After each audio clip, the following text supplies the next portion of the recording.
personnalités représentées ici, autour du président du Sénégal, le président Macky Sall, à ses côtés le chef de l'État du Rwanda, Paul Kagame,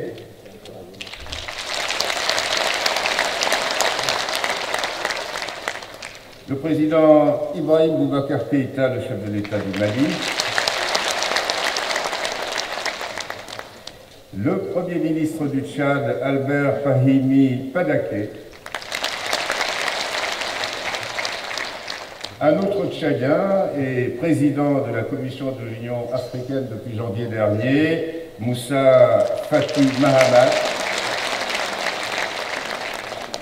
Madame Florence Parly, ministre des Armées française, et puis enfin le représentant du gouvernement du Japon, Masahisa Sato. Alors, donc sans trop m'étendre, je vais céder la parole donc, pour ces discours introductifs très brefs. Je suis venue vous dire que cet engagement de la France est intact. La France n'abandonne pas ses partenaires et continuera à encourager et à aider toutes les actions positives pour la paix en Afrique. Cette édition du Forum de Dakar, c'est encore le fruit de longs travaux. Et je voudrais remercier tous ceux qui rendent possible une 4e fois ce Forum de Dakar. Je pense naturellement à l'engagement du ministre des Affaires étrangères et des Sénégalais de l'extérieur, Sidiki Kaba. Je pense aussi au Centre des hautes études de défense et de sécurité, dirigé par le général Paul Ndiaye, ainsi que l'ensemble des partenaires institutionnels et privés du Forum. Ils ont rendu ce Forum possible et participent, eux aussi, à l'effort pour la sécurité et la défense de l'Afrique. Le temps des discussions va maintenant s'ouvrir. C'est un temps important. Je le souhaite riche d'idées, d'échanges, de différences aussi. Nous discuterons d'une sécurité intégrée. Je crois que c'est la clé qui permettra la sécurité et la paix en Afrique, une sécurité africaine pour l'Afrique. Parler de sécurité intégrée, c'est faire une analyse lucide des menaces actuelles et à venir qui pèsent sur le continent africain. Une des forces du Forum de Dakar, c'est de savoir s'adapter à l'évolution des problématiques auxquelles le continent est confronté. Au-delà des questions incontournables du terrorisme, de la sécurité maritime et des migrations, nous parlerons aussi cette année de cybersécurité et de transition énergétique, qui sont, je dois dire, moins fréquemment abordées, mais qui, je le crois, méritent toute notre attention. Je sais que ce forum regorgera d'idées, d'initiatives, de volontés, et qu'il sera l'occasion, une fois de plus, d'aboutir à des solutions concrètes et adaptées pour la sécurité de l'Afrique. Je vous remercie et je vous souhaite à tous un excellent forum. Merci Madame Florence Parly. J'invite à présent Albert Fahimi Padaké, le Premier ministre du Tchad, à prendre la parole.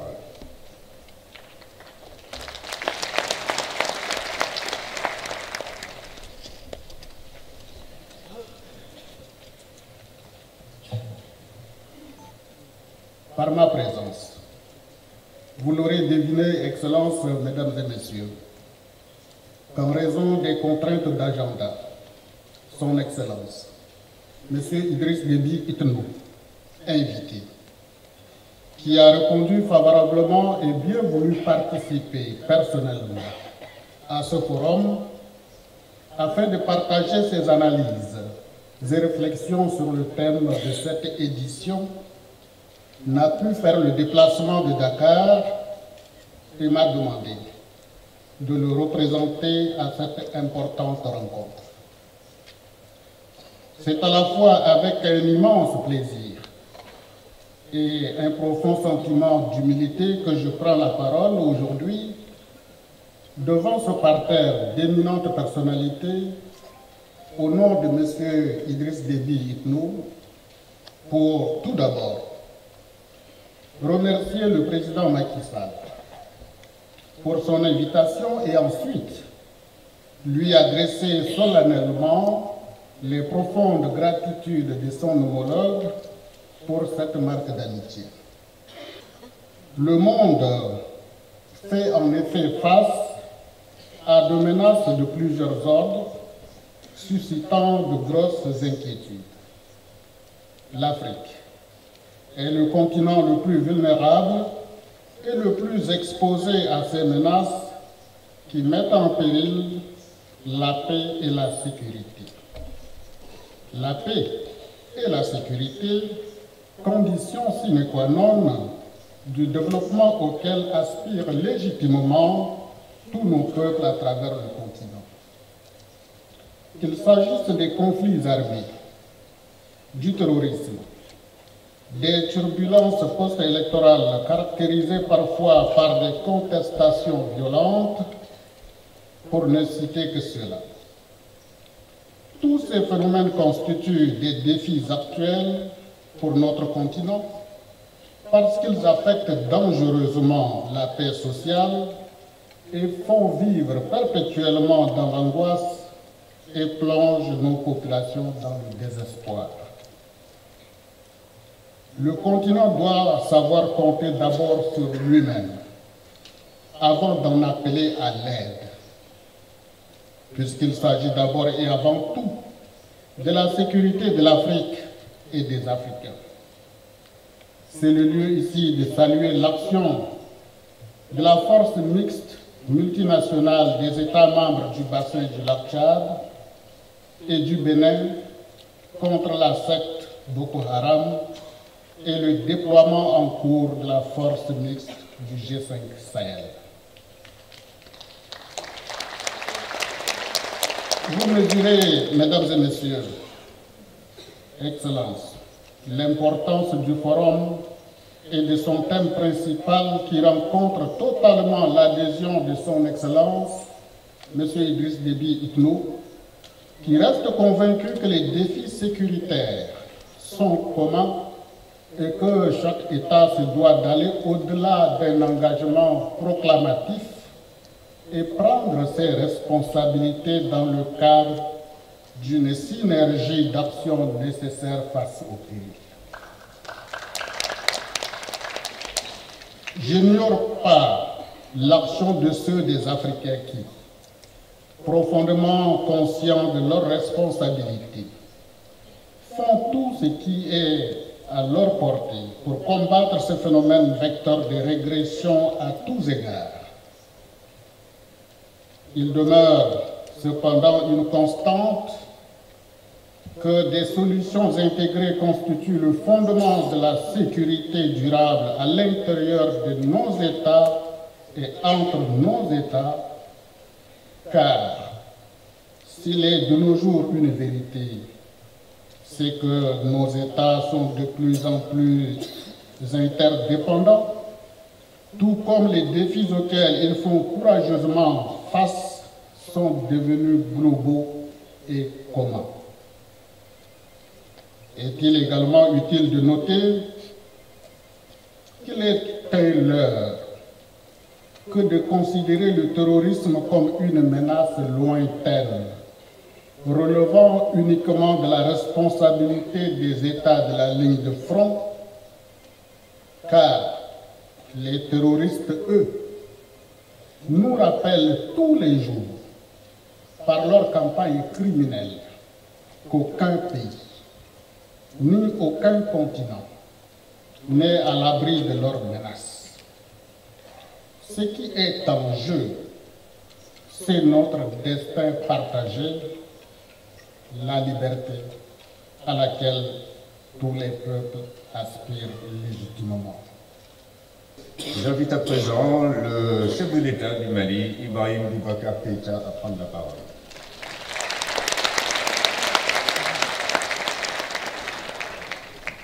me dire avant tout mon plaisir d'être encore ici à Diamniadio, dans ce merveilleux centre qui porte le nom d'un très grand Africain.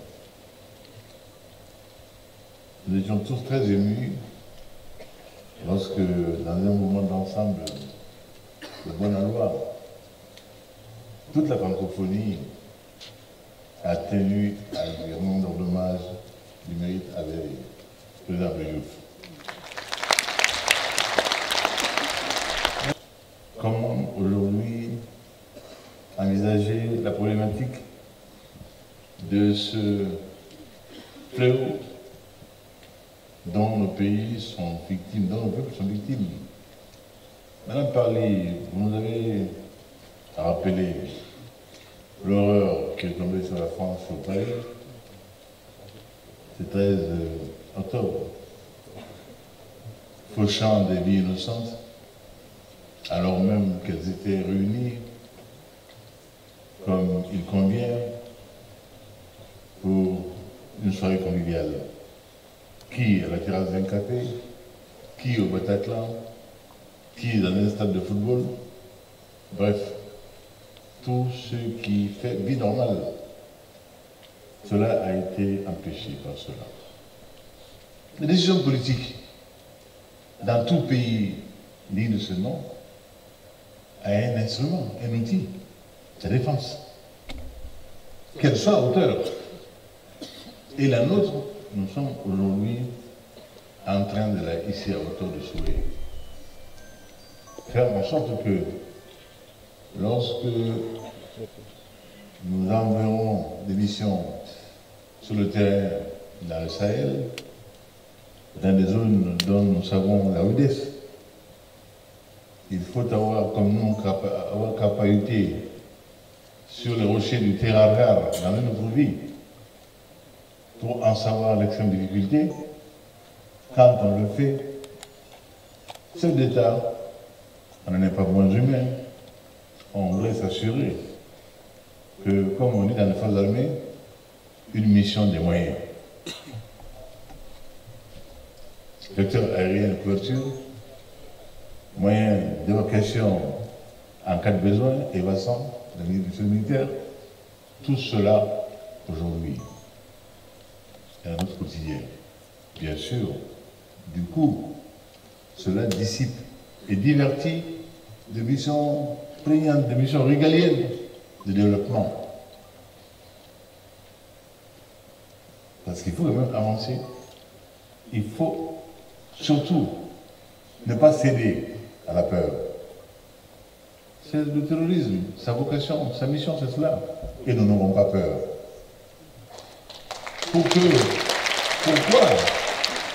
Pourquoi nous continuons tranquillement notre mission de développement également du pays, au point qu'aujourd'hui, sous le contrôle de mon éminent cadet Maki, nous sommes la troisième économie en termes réels de l'espace UEMOA. Nous avons besoin que le fleuve Niger soit remis dans son cours pour que la navigabilité en soit plus longue dans le temps, permettant ainsi un transport heureux des hommes et des équipements pour le développement du Nord. Deuxième vocation, l'énergie. À Taoussa, on a un projet de seuil régulateur qui va permettre que l'on puisse espérer l'établissement d'industries petites et moyennes, et cela va nous aider à observer, à résolver un chômage dramatique de la jeunesse, qui dès lors se tourne vers le métier des armes et le cycle de parents. Enfin, troisième vocation, l'agriculture sur les deux rives du fleuve. Donc, barrage essentiel pour nous. Là aussi, la compagnie qui avait beaucoup de courage à lever le marché a dû se retirer. Et nous venons tout juste, il y a juste une semaine, de recoller avec la BID pour la reprise de ce chantier-là. Voilà quelques-unes des conséquences de ce que nous vivons aujourd'hui. Nous empêcher d'être, nous empêcher de vivre, nous empêcher d'avancer, mais nous avancerons. Parce que la drogue aujourd'hui est en circulation dans tous les espaces. Il y a aussi la migration forcée, le trafic de ces êtres humains, qui vous pose problème, Madame Honor, là-bas, nous le savons. Malgré l'amitié que tel ou tel pays peut avoir avec les nôtres, nous savons très bien que quelquefois, c'est là un sujet qui s'invite dans vos débats internes. Et sachez que nous n'en tirons aucune gloriole. Je ne tire aucune vanité, aucun honneur de voir mes enfants aller se perdre dans le désert ou aller servir de chair à la nourriture à des temps en Méditerranée. Ce n'est pas notre vocation de faire. Donc c'est le cœur lourd. C'est le cœur lourd d'un père qui parle là. Je leur souhaite un autre destin. Pour que là aussi, je tiens à mes projets de développement. Voilà. President of the Republic of Mali, Excellencies, leaders, distinguished audience, I'm very happy to be back in Dakar, and I would like to begin by thanking President, our host, Macky Sall, for the invitation to join you here today.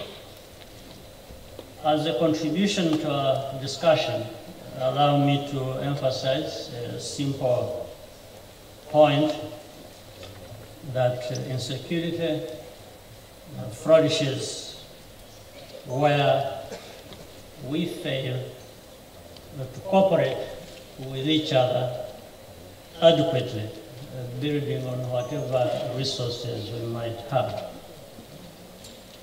Insecurity takes many forms, from terrorism to uncontrolled migration to divisive politics, or even consequences of the failure to adapt to climate change.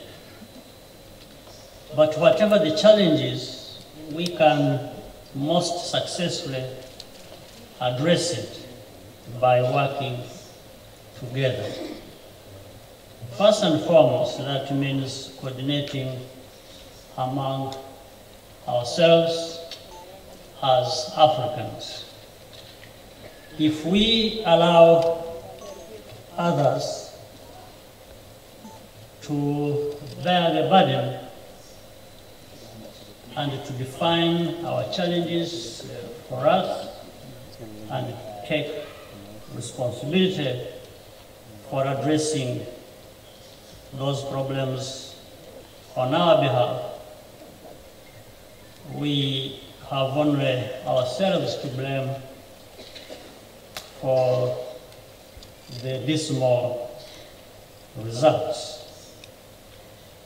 A major pillar of the ongoing institutional reform of the African Union is a more focused and assertive Africa. Another key pillar, inseparable from the first, is to pay for our institutions, including common security and defense mechanisms, as much as we can from our own resources to begin with. However, African unity and resolve does not negate the importance of productive collaboration with our external partners. On the contrary, after all, on many critical priorities, such as counterterrorism, our interests are fully aligned. Let me not take very long and close by mentioning another important point. The spirit of collaboration must extend beyond governments. Stability is built on a foundation of trust and rising prosperity, from which all citizens benefit. That is the logic behind our experience in our country, that an inclusive and a consultative form of politics in which citizens and the private sector are fully involved offers the best prospects for security and human development. In closing, allow me to acknowledge the various partners who have contributed to the successful process of this forum, and also to once again thank you, Mr. President, our host, for all the arrangements that have been done for us all and made our stay comfortable. I look forward to our further discussion. I thank you very much. Merci, Monsieur le Président Kagame. Merci également de votre brièveté. Voilà.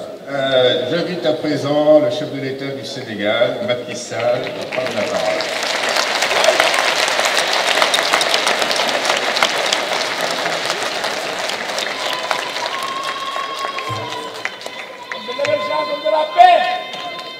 Il ne faut pas m'exciter avec le Yala.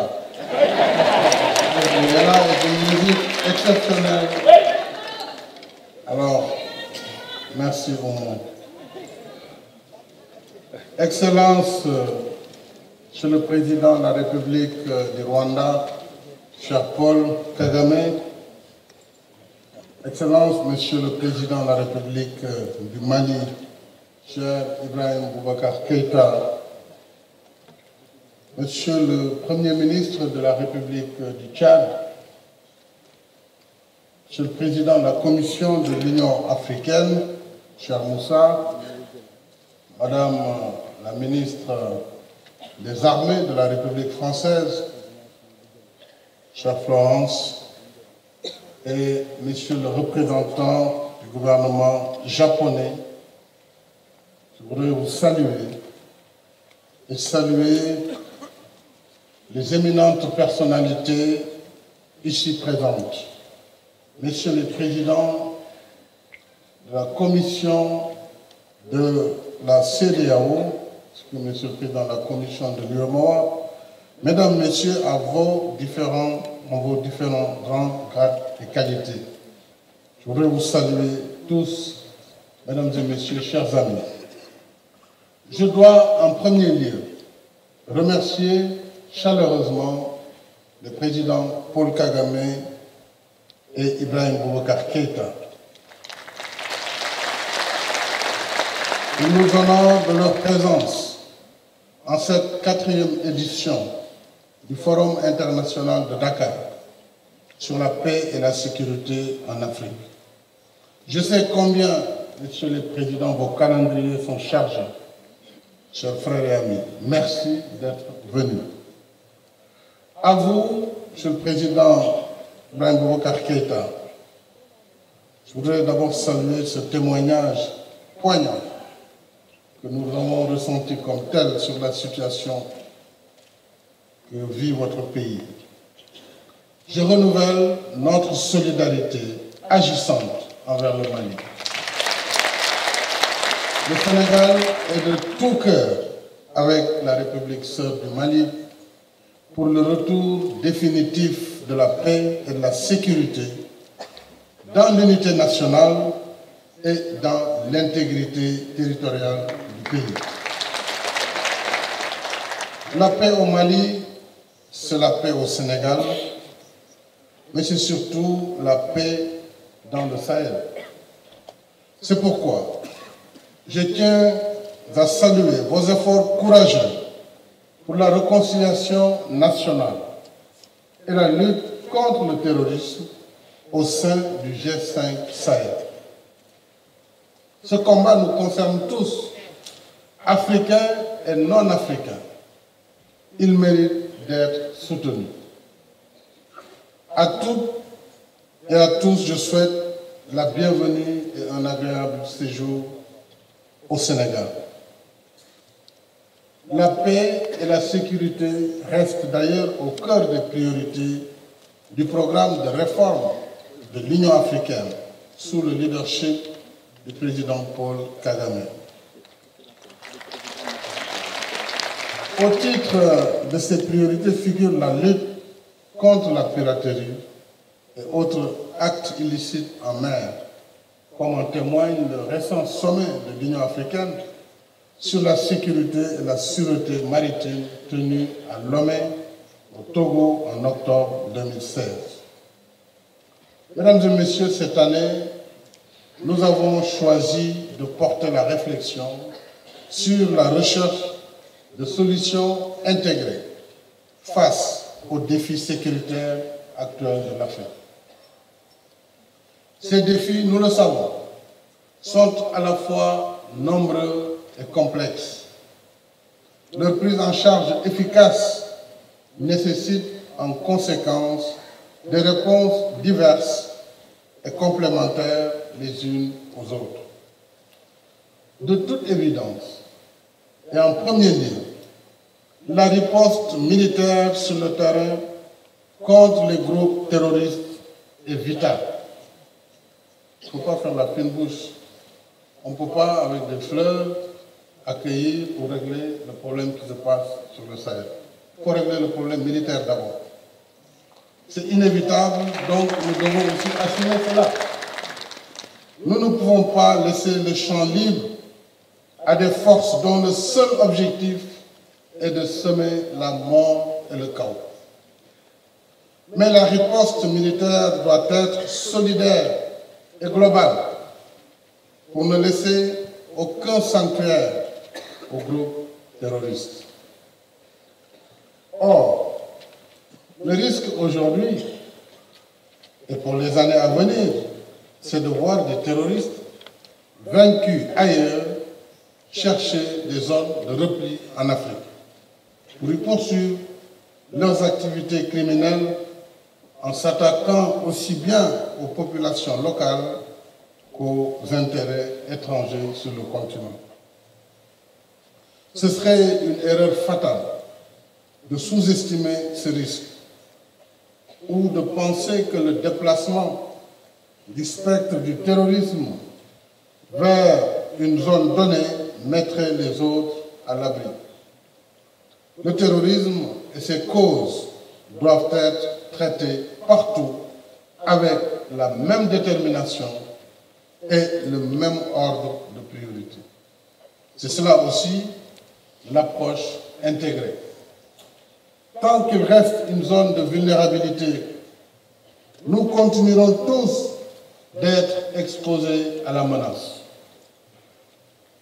Mais pour que la riposte sur le terrain soit efficace et cohérente, il faut des forces de défense et de sécurité suffisamment formées et entraînées, suffisamment équipées et dotées de mandats clairs et robustes. Ce qui pose encore une fois la question des mandats. Je salue au passage le représentant spécial du secrétaire général des Nations Unies. Alors la question du mandat, nous ne pouvons ne pas l'évoquer. Face aux nouvelles menaces, nous le savons, les missions classiques de maintien de la paix ne sont plus adaptées. C'est le cas notamment avec la MINUSMA. Le président du Mali vient de le rappeler, sur le harcèlement quotidien des casques bleus. Et sur le fait que cette mission au Mali est la plus meurtrière dans l'histoire des casques bleus des Nations Unies. L'heure me semble venue de repenser sérieusement la doctrine du maintien de la paix du système des Nations Unies. On ne peut maintenir la paix là où elle n'existe pas. Là où plutôt il faut la rétablir en combattant des groupes dont la violence est le seul mode d'action. Deuxièmement, l'échange de renseignements et sa coordination sont tout aussi indispensables. Lorsque la bataille du renseignement est perdue, le combat contre l'insécurité et le terrorisme est perdu d'avance. Mais le renseignement est d'abord une affaire de professionnels. Le renseignement ne s'accommode ni du spectacle, ni du spectaculaire. Pour être efficace, le renseignement requiert surtout de l'intelligence et de la discrétion dans l'action. Il nécessite également une vigilance citoyenne, mais aussi un comportement patriotique de chacun. Nous venons de franchir un pas important au sein de l'UEMOA où la commission de l'UEMOA a pu mettre en place une agence ou une délégation générale chargée du renseignement qui a pour mission de coordonner les informations au niveau des frontières entre nos pays. Et comme nous le savons, la CEDEAO elle-même a déjà un instrument pareil, mais elle a aussi et surtout décidé de mettre en place des passeports biométriques qui vont beaucoup faciliter l'identification des personnes le long des frontières entre les pays membres de la CEDEAO. Il y a un troisième défi que je voudrais souligner. Nous devons intégrer davantage les risques liés aux États faillis. Chaque fois qu'un État est affaibli d'une façon ou d'une autre, chaque fois que ses ressorts sont cassés, le vide se crée. Le chaos et l'insécurité s'installent. L'État failli offre un sanctuaire de rêve pour tous les réseaux mafieux et criminels, y compris ceux de l'immigration clandestine. Le président Keïta en a parlé. Trafic de drogue dans la zone sahélo-sahélienne, parce qu'en face, il n'y a plus de loi ni d'autorité organisée pour combattre et freiner ces groupes. Je ne vais pas donner d'exemple, mais nous devons faire très attention sur les schémas que nous mettons en œuvre avant d'agir. C'est pourquoi il faut se garder des solutions toutes faites, conçues et appliquées sans concertation avec les Africains. Pourquoi, Madame Parly, je salue les idées que vous avez défendues dans votre message. Les conséquences de ces interventions, nous le vivons au Sahel, sont souvent pires que le mal qu'elles étaient censées soigner.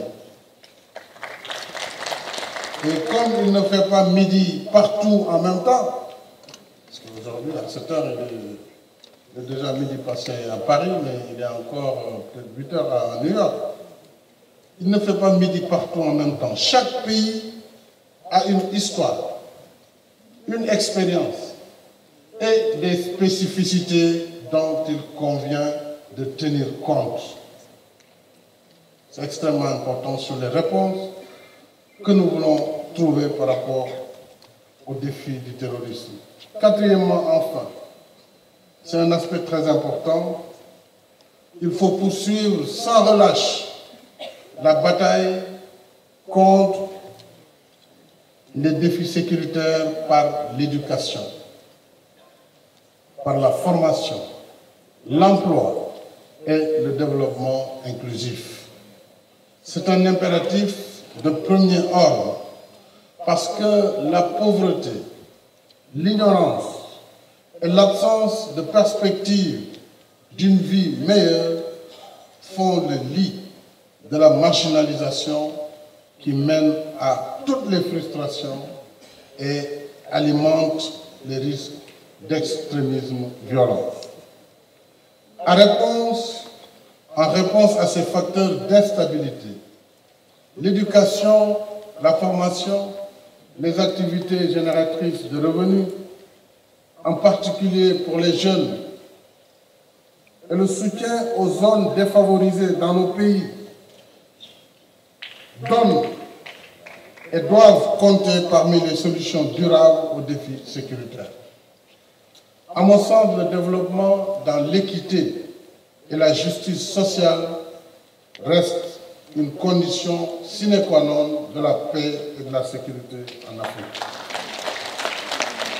C'est dans cet esprit que nous avons initié au Sénégal des programmes comme les domaines agricoles communautaires. J'avais lancé l'idée de la terre ferme lorsque justement l'appel du large pour la jeunesse africaine était devenu insupportable.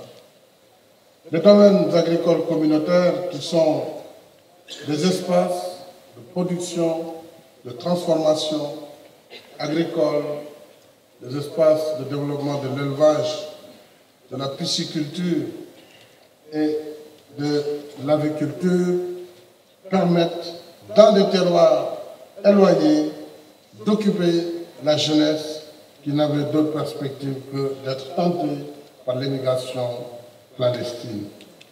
Nous avons un programme d'intégration appelé Bourse de sécurité familiale, destiné justement à faire de l'inclusion pour les familles très démunies, la couverture maladie universelle.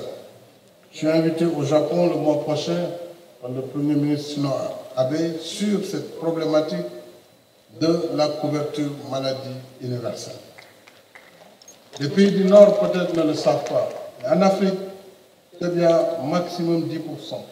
20% pour les pays les plus organisés,